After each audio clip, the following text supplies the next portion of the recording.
Hi everyone, I'm Lana, and today I would like to talk to you about the Roe v. Wade case and the back and forth debate about reproduction rights. I'm going to start my presentation by presenting you my guiding sources as well as my thesis statement, and then I'm going to give you a quick historical context and a summary of the Roe v. Wade case. I will move on by presenting you my arguments and finish my presentation with my conclusion. On this slide, you can see my guiding sources.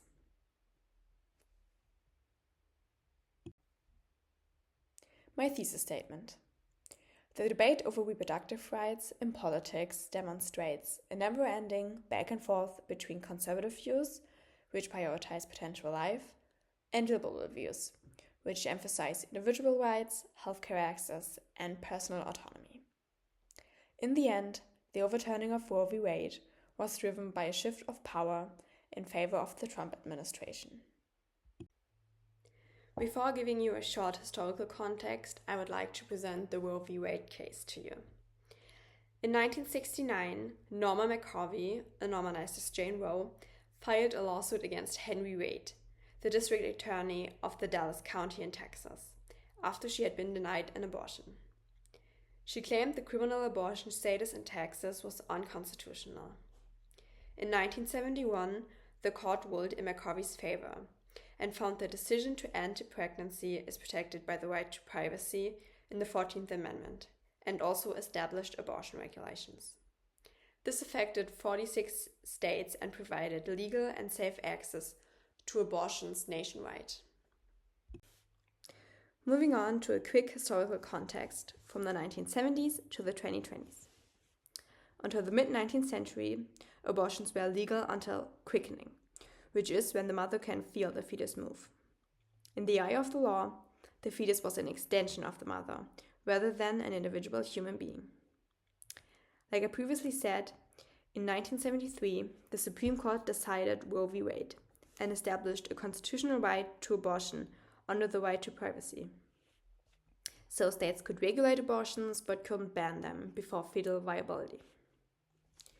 During the 1970s, the Hyde Amendment was passed, which restricted federal funding for abortions and led to the global gag rule, or the Mexico City policy, which was introduced by President Ronald Reagan in 1984. This prohibited U.S. foreign aid from funding international organizations that provide or promote abortion services. In the 2000s, we can notice conservative shifts. For example, President Bush reinstated the gag rule in 2001 after it had been repealed. In 2003, the Congress also passed the Partial Birth Abortion Ban Act.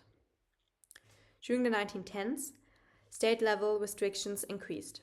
In 2019, several conservative states passed the heartbeat bills, which banned abortions as early as 6 weeks and challenged Roe. In 2022, the Dobbs v. Jackson Women's Health Organization's decision overturned Roe v. Wade and ended federal protection for abortions and returned the issue to the states. After that, multiple states enacted near total bans or severe restrictions on abortions, while others expanded access. Moving on to my arguments. The global gag rule. The global gag rule, or the Mexico City policy, was introduced by Ronald Reagan in 1984. This policy restricts U.S. funding for foreign organizations that provide or promote abortion services. The global gag rule and its on and off status is an example for how the abortion debate is influenced by irregular change in political leadership. It is noticeable how the gag rule has been in place under every Republican president and was repealed under every Democratic president since 1984. In this graphic, you can see how it was introduced in 1984 by President Reagan and then repealed by Clinton, reinstated by Bush in 2001, and again repealed by Obama in 2009. It was reinstated and expanded by Trump in 2017, and again repealed by President Biden in 2021. Based on this information, we can assume that Trump will most likely be reinstating the rule. The global gag rule shows how the abortion debate swings back and forth depending on who is in power. Each new president either cancels or reinstates the rule, causing a constant change based on political party. State battles after Dobbs. After Dobbs, states have become battlegrounds for abortion laws, with some enforcing near total bans and others expanding access. For example, there's the contrast of the Texas heartbeat law and California's protections for abortion rights. The Texas heartbeat law has been effective since September of 2021 and prohibits abortions when fetal heartbeat can be detected. The law makes no exceptions for pregnancies resulting from rape or incest. And then there are states like California that have introduced amendments to their state's constitutions that specifically protects abortion access and the right to abortion to the point of viability of the fetus. There are also cross-states battles over abortion pill access that have intensified after Dobbs. The Food and Drug Administration approved of pregnancy termination drugs. But one legal strategy that supports the back and forth thesis is the challenging of the access to these drugs. After Dobbs' decision made abortion laws a bigger issue at state level, it shows the political and social division which caused the back and forth situation in the first place. Even though abortions are now a state issue, the effort of restricting access to abortion medication reveals the never-ending aspect of the debate. Because one side wants to further influence and limit abortion access in states where it's legal, and the other side tries to protect the medication nationwide. The Trump administration and the power shift. Like Trump said himself, he was proud to be the person responsible for ending Roe v. Wade. During his first term, Trump got to nominate the most justices for the Supreme Court who were confirmed and served since President Ronald Reagan, which directly influenced the decision in Dobbs v. Jackson Women's Health Organization.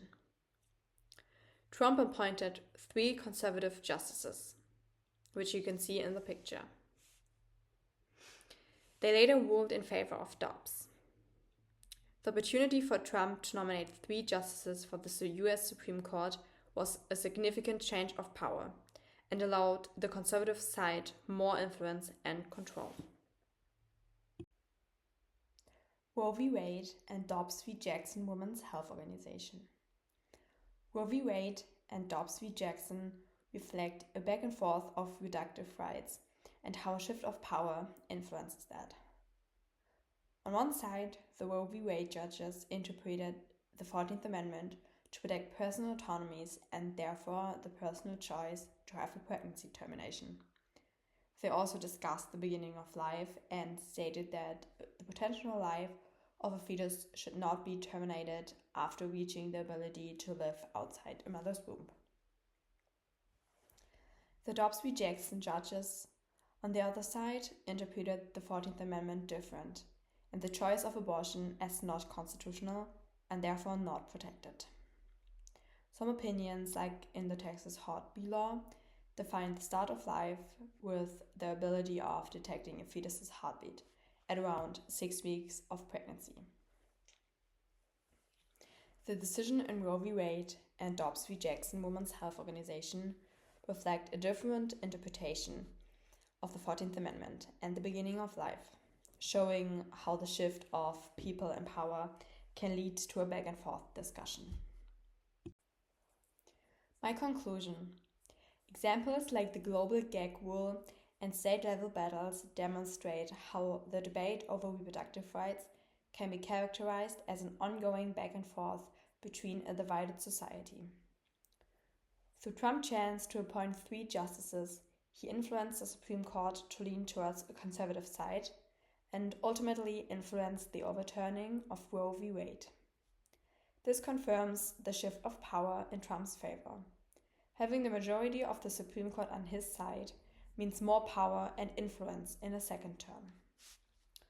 On the first day in office, Trump already shut down a website offering information on reproductive rights, which leads to speculations about what he's going to do with this power. Thanks for your attention. These are my secondary sources. And my picture sources.